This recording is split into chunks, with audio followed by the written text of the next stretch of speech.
Alors, j'ai quelque chose à vous raconter, une belle histoire. Je reviens de vacances, enfin, des super vacances très belles, dans un espace magnifique, en Italie, dans les Pouilles. Je ne connaissais pas cet endroit, j'en avais entendu parler, vraiment c'est magnifique. Alors une, j'ai eu une rencontre étonnante avec des animaux. Et donc, je voulais vous parler de ça. J'ai rencontré aussi les oliviers. Et ça fait partie du même thème que je vais vous présenter aujourd'hui. Ça pourrait être lézardé au soleil ou le cœur grand ouvert, on verra. Voilà. Alors, nous étions en exploration autour du lieu où nous habitions, plein milieu des oliviers millénaires. Et puis par là, il y a des grottes, des cavités, et il y avait, non loin de chez nous, une église rupestre. Donc une église troglodyte, une église creusée dans la masse calcaire, puisque c'est beaucoup de sol calcaire, donc, et c'est très ancien. Et quand nous l'avons découverte, nous avons été surpris parce que dedans, il y avait des peintures magnifiques. Elle était très simple, mais elle était très belle. Alors on a fait le tour, on a harmonisé, on a fait tout ça, mais je ne vais pas vous parler de l'harmonisation, je vais vous parler de ce qu'il y avait devant. Devant, donc, admettons, la cavité, l'entrée était comme ça, et toute la grotte était derrière, très grande derrière. Voilà. Donc là, c'est le pilier. On entrait ici, et devant, là, il y avait creusé dans le sol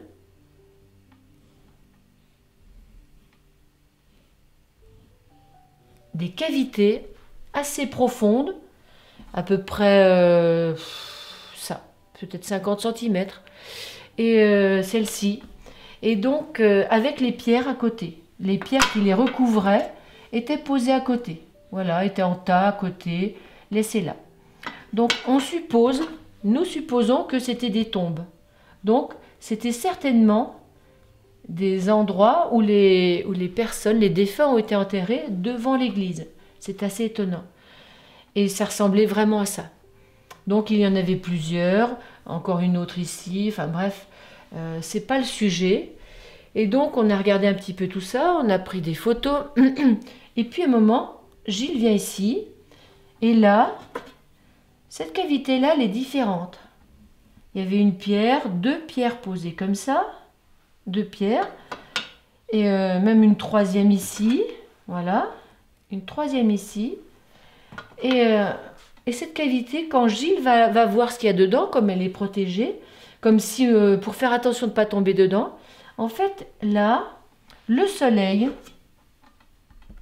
arrive, je vais vous faire le rayon du soleil comme ça, il arrive là, il entre dans la cavité, par cette fente-là, il entre, et au fond du trou, il dessine, voilà, ça dessine une forme comme ça, un peu allongée, voilà, ça c'est le soleil.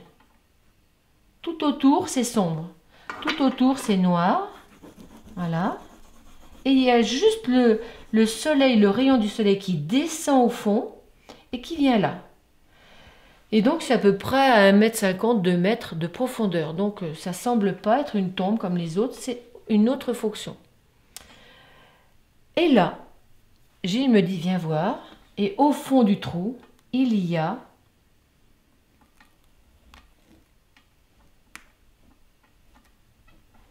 trois lézards qui sont là, au soleil. Et le troisième ici, pareil dessus, c'est étonnant, ils sont un peu empilés. Il y a trois lézards verts au fond du trou qui prennent le soleil.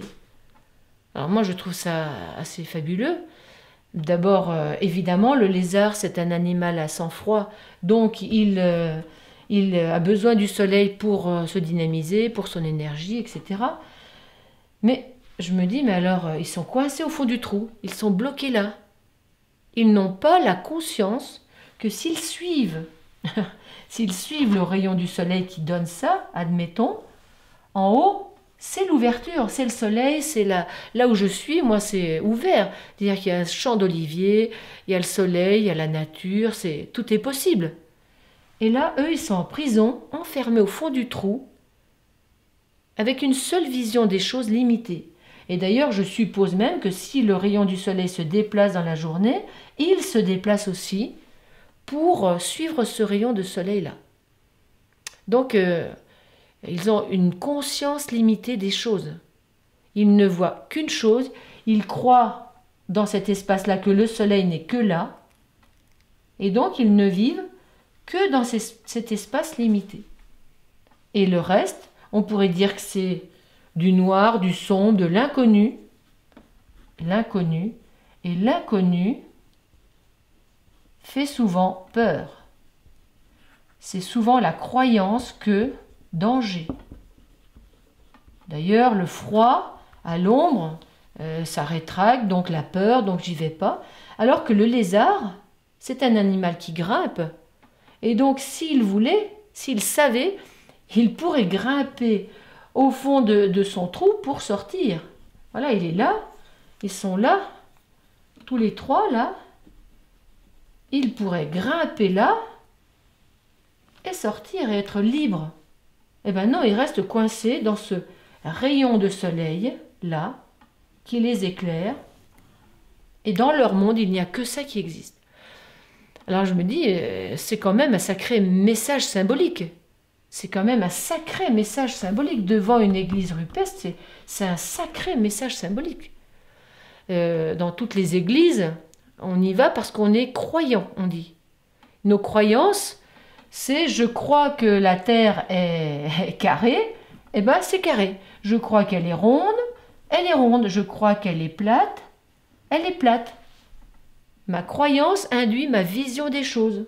La croyance de ces lézards induit qu'ils restent au fond limités dans 1 heure par jour il y a du soleil, le reste du temps ils ne bougent plus, ils attendent que la vie leur donne une possibilité de vivre. Une croyance, c'est limitant. C'est limitant comme ça. Ça, c'est une croyance. Vraiment. Parce qu'il y a une issue. Quand on est en dehors, on la voit. Quand on est dedans, on ne la voit pas. Quand on est enfant, on fonctionne et on grandit à travers des croyances. Évidemment. Mais comment sortir des croyances? Comment sortir du trou des croyances? Et il faut faire un sacré effort pour accepter d'aller dans ce noir, dans cette peur, pour en sortir, pour dire « Ouh là là, je suis obligé de grimper le long de ce mur qui est noir pour aller voir plus loin, pour suivre ce rayon de soleil qui pourrait être mon envie. » Ça pourrait être une envie. Une envie. Et dans le mot envie, il y a vie. Si je suis mes envies, la vie, je sors de ce noir qui est autour de moi, qui me fige, qui me fait peur. En ce moment, on est vraiment là depuis 3 ans. Et donc, je peux aller voir ailleurs. Et nous, en regardant ça, on se dit, mais comment ça se fait qu'il reste là-dedans, dans cette peur? Et il se passe la même chose en ce moment, quand on voit les gens qui sont figés par les informations qui les ont figés depuis 3 ans. On se dit, mais comment ils font pour rester dedans? Ben, ils font comme les lézards. Ils sont bloqués là. Ils sont bloqués là. Au fond du trou, au fond du puits. Ça, c'est quand même fabuleux. Alors, bon voilà, j'ai pris des photos.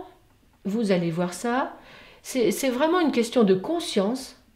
Si on suit ses envies, et je vais même mettre ses envies avec un S, si on suit ses envies, en fait, on sort de ça. On avance, on va vers le nouveau, on découvre le potentiel. Là, c'est un potentiel.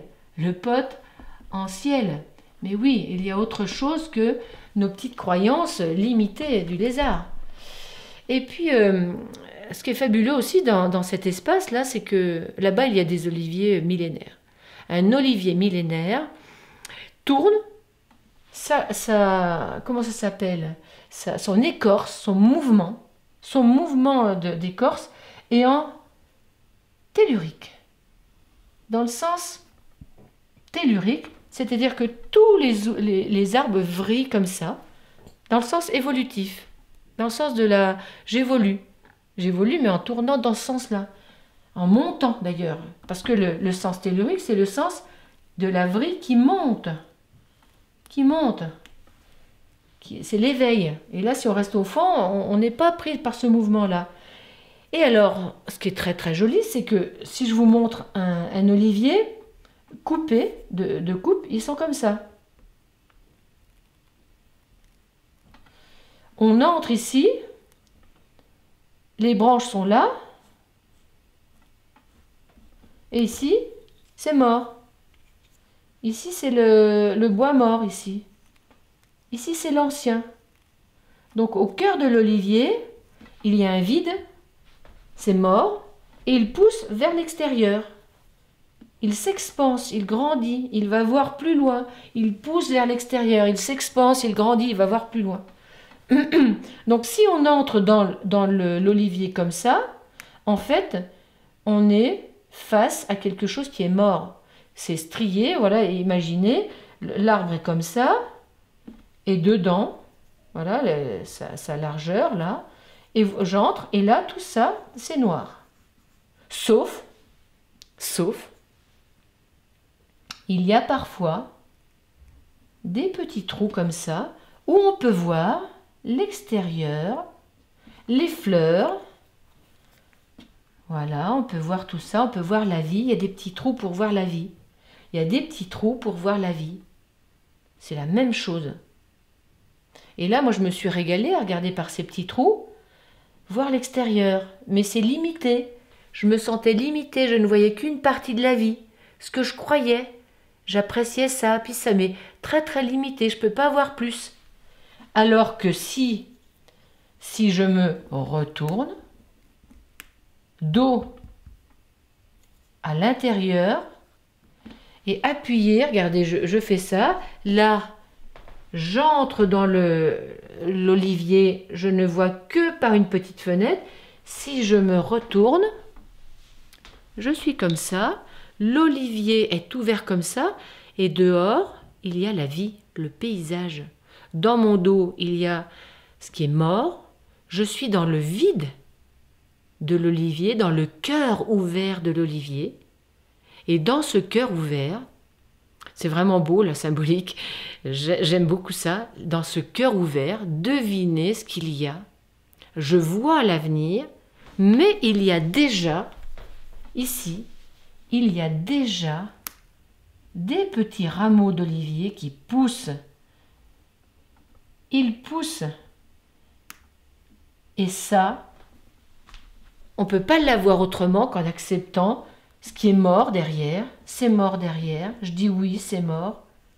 Je me retourne et j'avance dans le nouveau, j'avance dans mes envies d'âme, j'avance dans le... J'arrête d'être limitée, j'arrête d'avoir peur de tout. Je décide aujourd'hui de vivre ma vie, d'être libre de vivre ma vie et mes envies. Vivre ma vie,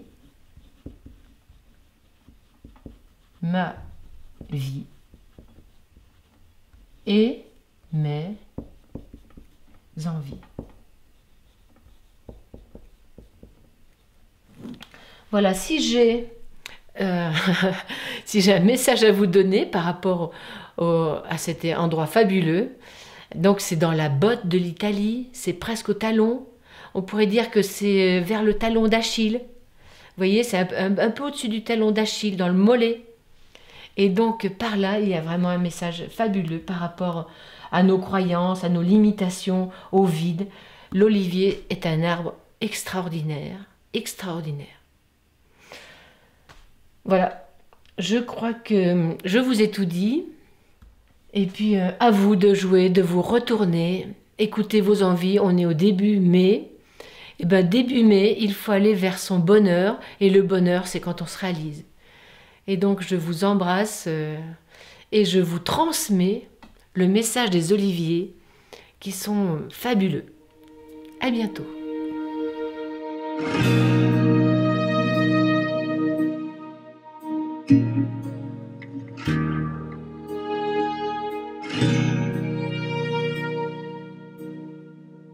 Thank you.